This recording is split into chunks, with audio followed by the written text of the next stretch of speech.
একমাত্র ক্ষমতার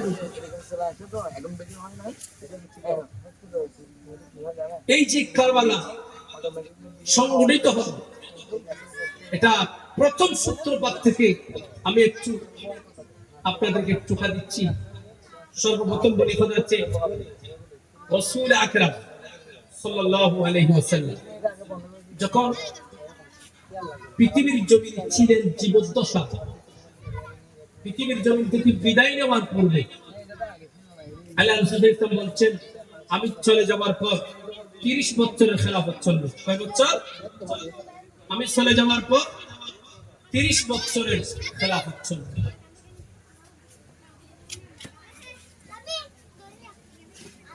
তো রাসূল আকরাম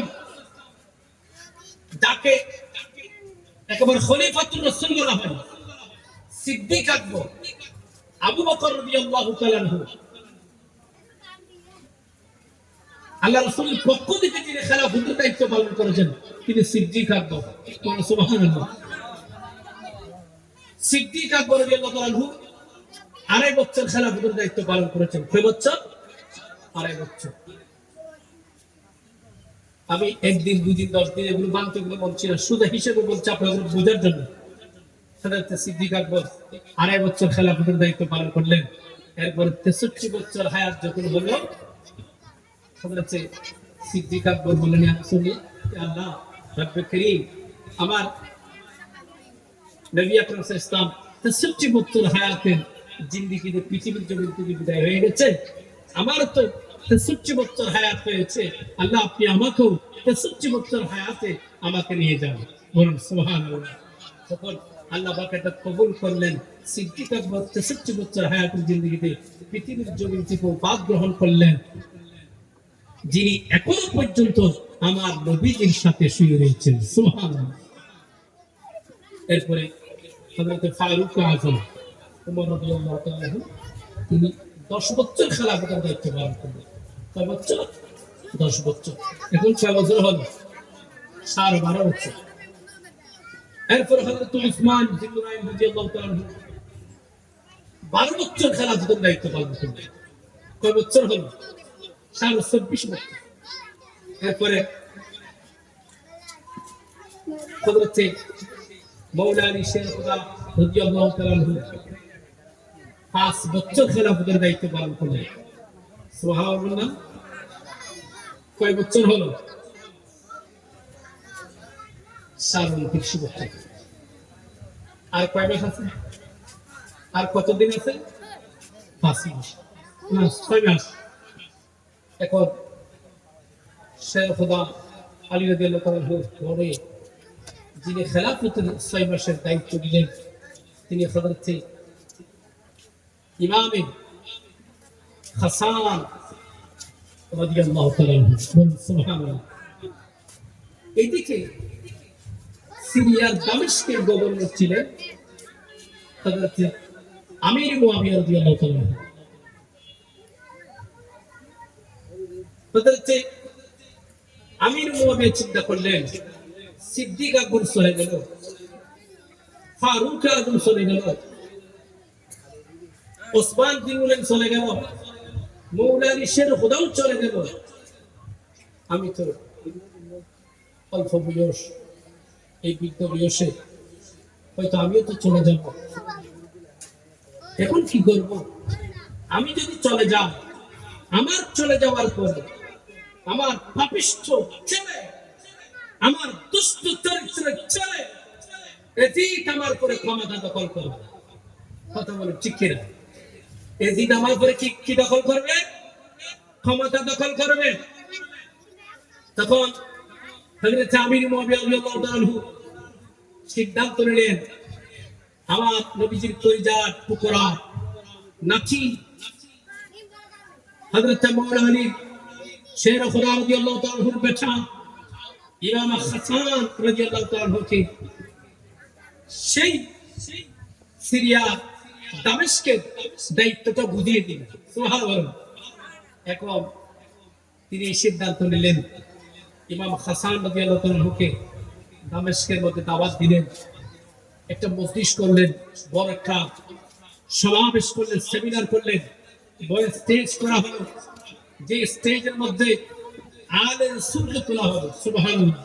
যে স্টেজের মধ্যে ইমাম হাসান রাদিয়াল্লাহু তাআলার জন্য স্পেশাল চেয়ার ব্যবস্থা করা হলো। আর হযরত শেখ আমির মুআবিয়া রাদিয়াল্লাহু তাআলা ঘোষণা দিয়ে দিলেন, হে দামেস্কের মানুষ, তোমরা শুনো, আমার বৃদ্ধ বয়স, আমি একেবারে বয়স শেষ দিকে, সিদ্দিক আকবর চলে গিয়েছেন, ফারুক আজম চলে গিয়েছেন, ওসমান বিন নূরাইন চলে গিয়েছেন, মওলা আলী শের হুদা চলে গিয়েছেন, হতে পারে আমিও আল্লাহর হুকুমে চলে যেতে পারি, কিন্তু এই দামেস্কের এই গভর্নরের দায়িত্ব আমি যদি চলে যাই, এটার দায়িত্বের ভার আমি ইমাম হাসান আমার নবীজির কলিজা টুকরা আল রাসূলকে আমি দায়িত্ব ভার দিয়ে দিয়েছি। আজকে তোমরা বড় ভাগ্যবান, তোমরা সশরীরে আহলে বাইত রাসূলকে দেখতে পাচ্ছ। সুবহানাল্লাহ। তখন সবাই খুশি হয়ে গেলেন, মারহাবা, সবাই খুশি হয়ে গেলেন, গ্রহণ করলেন। এদিকে এদিকে এই কথা শুনলো, শোনার সাথে সাথে এদিক সিদ্ধান্ত নিল, এদিককে বলা হলো, এদিক তোমার বাবা ইমাম হাসানকে ক্ষমতা দিয়ে দিয়েছে, তুমি বসে বসে আঙ্গুল চুষো, তোমার অবস্থা কাহিল হবে। এই কথা যখন বলা হলো, তখন এদিক চিন্তা করলে কি করা যায়, এদিক চিন্তা ভাবনা গবেষণা করলো, ইমাম হাসানকে দুনিয়ার জমিন থেকে কিভাবে বিদায় করা যায়।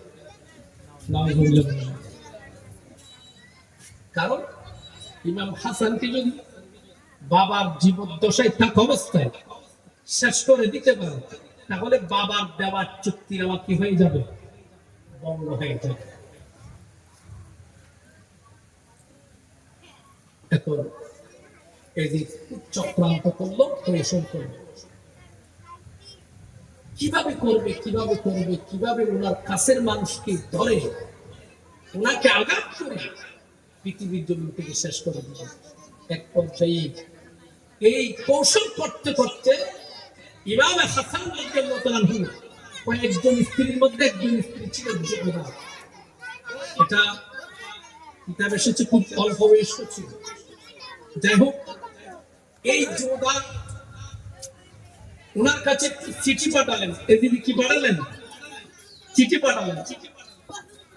বললেন, যোধা শুনো, আমি ইয়াজিদ ইবনে মুআবিয়া বলছি, তুমি যদি আমাকে স্বামী হিসেবে গ্রহণ করো, আমার কোনো টাকার অভাব নাই, আমার কোনো পয়সার অভাব নাই, আমার কোনো ক্ষমতার অভাব নাই, আমি তোমাকে গভর্নরের দায়িত্ব দিয়ে দেব, তুমি যদি আমাকে স্বামী হিসেবে গ্রহণ করো। আর এই যুবরা শোনো, তুমি ইমাম হাসানের ঘর করছ, ইমাম হাসানের সংসার করছ, ইমাম হাসান একজন গরিব অসহায়, তিনার কোনো টাকা নাই, পয়সা নাই, তুমি কিভাবে সংসার করছো জানি না, তুমি আমার কাছে চলে আসো। এইভাবে তিনাকে যখন বারবার এই কথাগুলো বললেন, আল্লাযী ইউওয়াসওয়িসু ফী সুদুরিন নাস, তিনার ভিতরে একটা ওয়াসওয়াসা ঢুকলো, শয়তানের ধোঁকা ঢুকলো। এক পর্যায়ে এই তাকে ধোঁকাই দিয়ে দিল। তখন যোধা বললেন, ইয়াজিদ, তাহলে তুমি আমাকে দ্রুত নিয়ে যাও। বলুন না, আর প্রবাসগুলো বলবো, এই যে তুমি আমাকে নিয়ে যাও।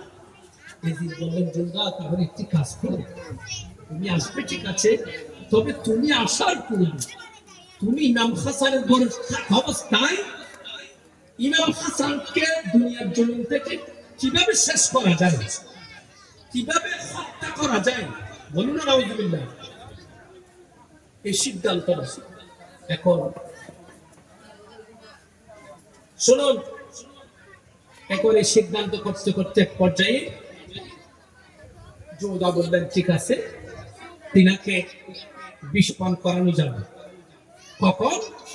ইমাম হাসান রাদিয়াল্লাহু তাআলা তিনি তাহাজ্জুদের নামাজ পড়তেন, গভীর রাতে তিনি দীর্ঘক্ষণ নামাজ আদায় করেন। নামাজ আদায় করার পর তিনি প্রতিদিন বেশি পরিমাণ পানি পান করেন। কি পান করেন? বেশি পরিমাণ পানি পান করে তখন এদিক বলল ঠিক আছে, তাকে তাহলে পানির সাথে বিষ মিশিয়ে দেয়। নাউযুবিল্লাহ। এক পর্যায়ে ইমাম হাসান রাদিয়াল্লাহু তাআলা আনহু পানির সাথে বিষ মিশিয়ে অনেকবার ওনাকে খাওয়ানো হলো। ইমাম হাসান রাদিয়াল্লাহু তাআলা আনহু যখন খারাপ লাগতো, একটু অসুস্থতার জন্য করতো, তখন সাথে সাথে হযরত রাসূল আকরাম সাল্লাল্লাহু আলাইহি ওয়াসাল্লামের কদমে গিয়ে, রওজা পাকে গিয়ে জিয়ারত করতে গেলেন। ভাই আমি অসুস্থ, এইভাবে আল্লাহ দরবারে আরজি করতেন। তখন সাথে সাথে ইমাম হাসান রাদিয়াল্লাহু তাআলা সুস্থতা বোধ করতেন। বলুন সুবহানাল্লাহ। এখন আরেকবার সিদ্ধান্ত নিলেন, এখন কি পান করা যায়। এখন অনেকবার বিষ পান করা হচ্ছে, এই বিষয়ে তো কাজ করছে না। সিরিয়া থেকে হীরার টুকরো দিয়ে তৈরি, সিরিয়া থেকে হীরার টুকরো দিয়ে তৈরি এক প্রকার বিষ তৈরি করলো।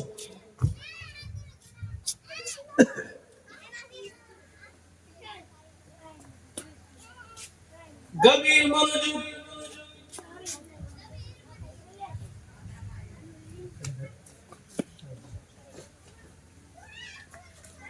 গভীর মনোযোগ। ইমাম হাসান রাদিয়াল্লাহু তাআলা আনহুকে অনেকবার বিষ পান করালো, কিন্তু এক পর্যায়ে সিদ্ধান্ত নিল সিরিয়া থেকে এক প্রকার বিষ তৈরি করলেন হীরার টুকরো দিয়ে। হীরার টুকরো মিশানো ওই বিষ যদি পান করে, তাহলে ভিতর ঢুকে আর কলিজাটা টাস টাস করে কেটে ফেলবে। এক পর্যায়ে হীরার টুকরো দিয়ে তৈরি ওই বিষগুলা যোদাকে দেওয়া হলো। যোদা পানির সাথে মিশিয়ে দিল। ইমাম হাসান তাহাজ্জুদের নামাজ পড়ে তিনার কিনারে যখন পানি দেখলেন, তিনি পানিগুলো খেয়ে ফেললেন। খাওয়ার পর তিনার কিছুক্ষণ পর অস্থিরতা বোধ করলো। খুব একটা জ্বালা শুরু হলো। কিছুক্ষণ পর দেখলেন ইমাম হাসানের মুখ দিয়ে নাক দিয়ে রক্ত বের হচ্ছে। আফসোস, যে ইমাম হাসান রাদিয়াল্লাহু তাআলা আনহু জবান মুবারকে আমার নবীজি শতবার চুমু দিয়েছে। আল্লাহু আকবার বলেন। যে ইমাম হাসান রাদিয়াল্লাহু তাআলা আনহু জবান মুবারকে শতবার হাজারবার চুমু দিয়েছে, এই বিয়াদবরা সেই টুট মুবারক দিয়ে বিষ পান করালো। বিয়াদবরা বিষ পান করালো ইমাম হাসান রাদিয়াল্লাহু তাআলা আনহু। তিনার ভিতরে একটা জ্বালা শুরু হয়ে গেল। কিছুক্ষণ পর তিনার মুখ দিয়ে নাক দিয়ে রক্ত বের হচ্ছে। ইমাম হাসান আর বুঝতে পেরে নাই, তিনি আর দেরি করে নাই, কাকে ডাকবে। এই বিপদের সময় কাকে ডাকবে? হঠাৎ করে তিনার কলিজার টুকরা ছোট ভাই ইমাম হোসেন রাদিয়াল্লাহু তাআলা আনহুকে ডাক দিলেন। ও ভাই হোসেন, তুমি একটু তাড়াতাড়ি আসো। ইমাম হোসেন আসলেন, দৌড়ে আসলেন, দেখলেন ভাইয়ের অবস্থা খারাপ, মুখ দিয়ে নাক দিয়ে রক্ত বের হচ্ছে, চেহারাটা হলুদ বর্ণের হয়ে গেল। ইমাম হোসেন হঠাৎ করে তীর দাড়ি থেকে তীর খারাপ বের করলেন। তীর বের করে বললেন, ভাইজান আপনি বলুন আপনার সাথে দুর্ব্যবহার কে করেছে? আপনার সাথে অসৎ কাজ কে করেছে? আপনি আমাকে চিহ্নিত করে দেন, আমি তাকে পৃথিবীর জমিন থেকে এই মুহূর্তে বিদায় করে দেব, এই মুহূর্তে কতল করে দেব। ইমাম হাসান বলে, ও আমার ছোট ভাই হুসাইন, একটু ধৈর্য ধরো, ধৈর্য ধরো। আমার নানা জান আমাদেরকে ধৈর্য শিক্ষা দিয়েছেন, কারণ আমার নানা জান বারবার ধৈর্যের মাধ্যমে ইসলামকে প্রতিষ্ঠিত করেছেন। কথা বলুন ঠিক কিনা? এই ধৈর্যের মাধ্যমে ইসলামকে প্রতিষ্ঠিত করেছেন। ইমাম হাসান বললেন, ও ভাইজান, ও হুসাইন, একটু ধৈর্য ধরুন, একটু ধৈর্য ধরুন, অধৈর্য হয়েন না ভাই, আমাকে একটু জড়িয়ে ধরো ভালো করে। আমার খুব খারাপ লাগছে, বিভিন্ন কথা বলা শুরু করলো। হ্যাঁ রে ইমাম হুসাইন ভাইজানকে, ইমাম হাসানকে জড়িয়ে ধরলেন। ভাই বলো, আপনার কেমন লাগছে, এখন কি করা যায়? আপনাকে এখন কোথায় নিব? ইমাম হাসান বলেন, হুসাইন, আমাকে কোথাও নেওয়ার দরকার নাই। শুনে রেখো, আমি যদি পৃথিবীর জমিন থেকে চলে যাই, ও হুসাইন, আমি যদি পৃথিবীর জমিন থেকে চলে যাই, আমাকে আমার নানা জানের পাশে দাফন করবা। যদি দাফন করতে না দে, আমার নানা জানের পাশে নিবা। তবে যদি কোনো ঝামেলা হয়ে যায়, যদি দাফন করতে না দে, আমার আম্মা জান খাতুন জান্নাত ফাতিমাতুজ জোহরা রাদিয়াল্লাহু তাআলা আনহার পাশে আমাকে দাফন করবা। ইমাম হাসান এইভাবে চোখের পানি ছেড়ে দিলেন। হঠাৎ করে কিছুক্ষণ পর বললেন, ও ভাই হুসাইন, আমাকে একটু ভালো করে জড়িয়ে ধরো। ও ভাই হুসাইন, এই মুহূর্তে আমার সামনে আমার নানা জান হাউজে কাউসারের পানি নিয়ে উপস্থিত হয়ে গেছে। ও ভাই হুসাইন, আমার নানা জান হাউজে কাউসারের পানি নিয়ে উপস্থিত হয়ে গেছে। এই কথা বলতে দেরি নাই, ইমাম হাসান হঠাৎ মুহূর্তে ওনার প্রাণ পাখিটা চলে গেল। ইন্না লিল্লাহি ওয়া ইন্না ইলাইহি রাজিউন। ইমাম হাসান শেষ, পৃথিবীর জমিন থেকে বিদায় হয়ে গেল। ইমাম হুসাইন ভাইয়ের ওসিয়ত মোতাবেক, ভাইদের ওসিয়ত মোতাবেক জানাজা সম্পন্ন করে নানা জানের কদমে নিয়ে গেলেন। কবর খনন করা হলো, কিন্তু একটা জামালা হয়ে গেল, জামালা শুরু হয়ে গেল। বেয়াদবরা সেখানে দাফন করতে দিবে না।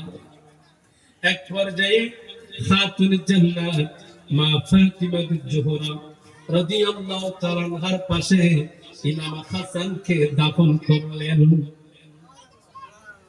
আর একটা আওয়াজ করে বলুন, কারবালার করুণ কাহিনী কেমনে বলা যায়, কারবালার করুণ কাহিনী কেমনে বলা যায়, কারবালার করুণ কাহিনী। নবীর আওলাদ শহীদ করলো, নবীর আওলাদ শহীদ করলো নিষ্ঠুরে জিরায় কারবালা। মহব্বত মহব্বত কারবালা করুণ কাহিনী। নবীর আওলাদ শহীদ করলো দুধের শিশু, শহীদ করলো নিষ্ঠুরে জিরায় কারবালা করুণ কাহিনী। কারবালার কাহিনী কেমনে বলা যায়, কারবালা করুণ কাহিনী।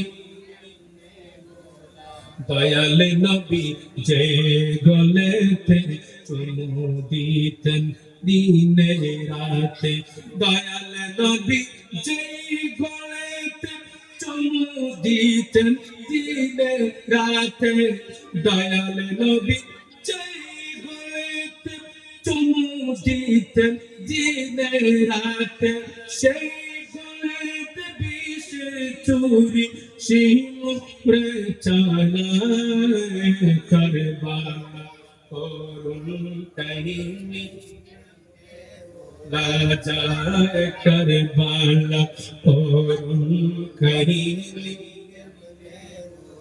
নবীর আওলাদ শহীদ করলো, নবীর আওলাদ শহীদ করলো নিষ্ঠুরে জিবরায় কারবালা করুন কাহিনী কেমনে বলা যায় কারবালা।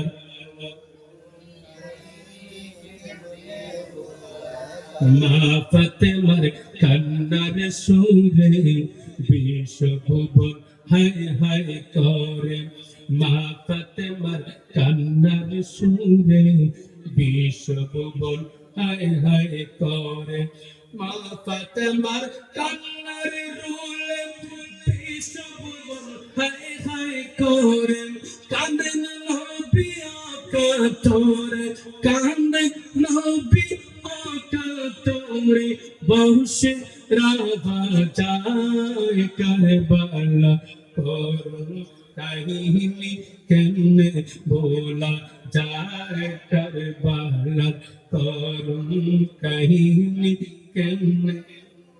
নবীর আওলাদ শহীদ করলো, নবীর আওলাদ শহীদ করলো নিষ্ঠুরে জিবরায় কারবালা করুন কাহিনী কেমনে কারবালা করুন কাহিনী বলা যায়। সকলে বলুন মারহাবা। গভীর মনোযোগ, হ্যাঁ বন্ধু, কোন কথাটা আমি বলছিলাম? ইমাম হাসান রাদিয়াল্লাহু তাআলা পৃথিবীর জমিন থেকে বিদায় হয়ে গেল। ইমাম হুসাইন রাদিয়াল্লাহু তাআলা ইমাম হাসানকে আম্মা জান খাতুনে জান্নাত মা ফাতিমা জোহরা রাদিয়াল্লাহু তাআলার পাশে দাফন করলেন। দাফন করার পর হযরত ইমাম হুসাইন চোখের পানি ছেড়ে ছেড়ে নানা দানের কদমে গেলেন। নানা দানের রওজা পাকে গিয়া বললেন, ও নানা ভাই, আমার ভাই ইমাম হাসানকে যদি আপনি যদি গ্রহণ করতেন, পৃথিবীর কোন মানুষ বাধা দিয়ে রাখতে পারত না। নানা গো, ও নানা ভাই, আপনি কেন গ্রহণ করেন নাই? এই কথা বলে করুণ সুরে ইমাম হুসাইন কান্না করতে যখন লাগলো, সাথে সাথে রওজা পাক থেকে আওয়াজ আসলো, ও হুসাইন, আমার কলিজার টুকরা নাতি হুসাইন, শোনো, আমার কলিজার টুকরা নাতি, বড় নাতি ইমাম হাসানকে আমি যদি গ্রহণ করতাম, পৃথিবীর জমিনে কোন মানুষ বাধা দিয়ে রাখতে পারত না। কিন্তু কিন্তু তোমার আম্মা জান মৃত্যুর পূর্বে আমার জীবদ্দশায় আমাকে ওসিয়ত করেছেন, আব্বা জান, ইয়া রাসূলুল্লাহ, আমার কলিজার টুকরা ছেলে ইমাম হাসান যদি মারা যায়, ইয়া রাসূলুল্লাহ, আব্বা জান, যেন ইমাম হাসানের দাফনটা আমি মা ফাতেমার পাশে হয়। ও হুসাইন, আমি গ্রহণ করি নাই, আমি তোমার আম্মা জান খাতুনে জান্নাত, আমার কলিজার টুকরা কন্যা ফাতেমার ওসিয়ত আমি পূরণ করেছি। সুবহানাল্লাহ। লা ইলাহা ইল্লাল্লাহ, লা ইলাহা লা ইলাহা ইলাহা মোহাম্মদ লা ইলাহা ইল্লাল্লাহ লা ইলাহা কামিল পীর চরণ ধর মোরা রঙ্গে একবারে মোর কামিল পীর চরণ ধর কামিল পীর চরণ ধর মোরা রাখি একবার মোর মুহাব্বত জিকির কর শুধু লা ইলাহা লা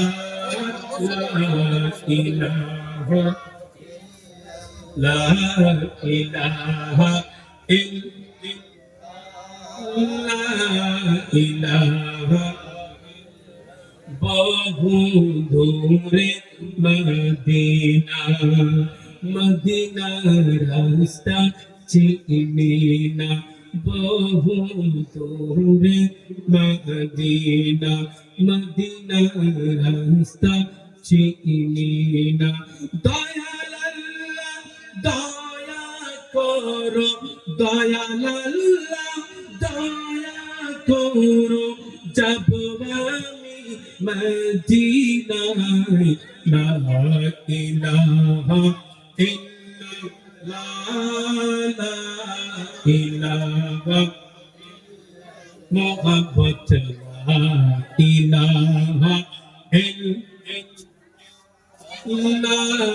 ইল্লাল্লাহ নাই কোনো আমল সাধনা যখন জিজ্ঞাসা করবেন রব্বানা নাই কোনো আমল সাধনা যখন জিজ্ঞাসা করবেন রব্বানা সেদিন নবী আপনি ছাড়া মুদের বচন কোনো উপায় থাকবে না লা ইলাহা ইল্লাল্লাহ লা ইলাহা মুহাম্মদ লা ইলাহা লা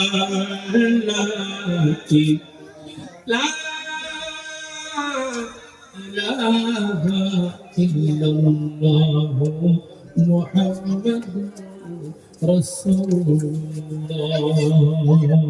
সকলে বলি সাল্লাল্লাহু বলুন মারহাবা কার কথা বলছি ইমামে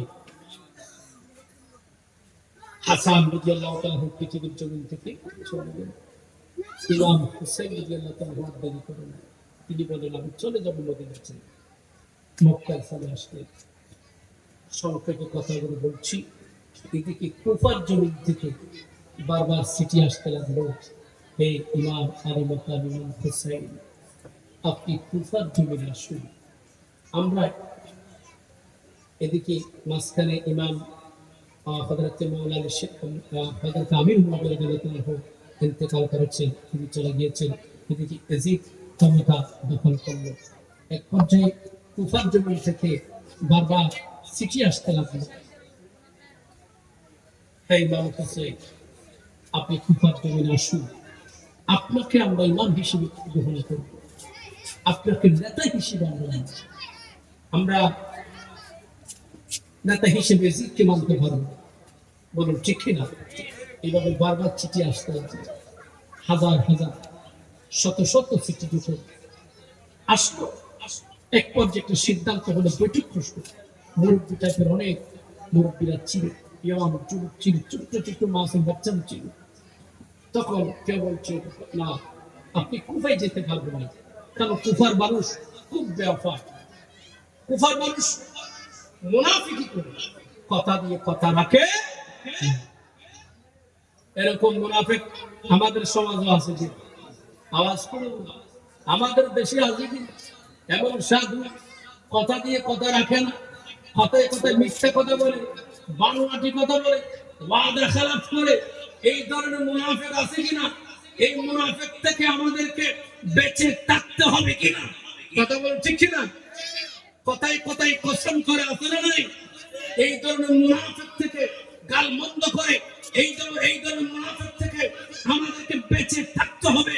যদি বা হ্যাঁ যার অন্তর মুনাফিকি বিদ্বেষ পরিমাণ থাকবে, বিন্দু পরিমাণ থাকবে, তার ইবাদত আল্লাহর দরবারে গ্রহণযোগ্য হবে না। এই ধরনের মুনাফিকি যদি থাকে তাহলে এই হাইসিয়ত আমাদেরকে কি করে দিতে হবে? দূর করে দিতে হবে। আহলে বাইত রাসূলের মহব্বত আমাদের অন্তরে জায়গা দিতে হবে। উচ্চ আওয়াজে বলুন সুবহানাল্লাহ। আসুন কার কথা বলছি? ইমাম হুসাইন রাদিয়াল্লাহু তাআলা সবাইকে নিয়ে প্রচুর প্রশ্ন। এখন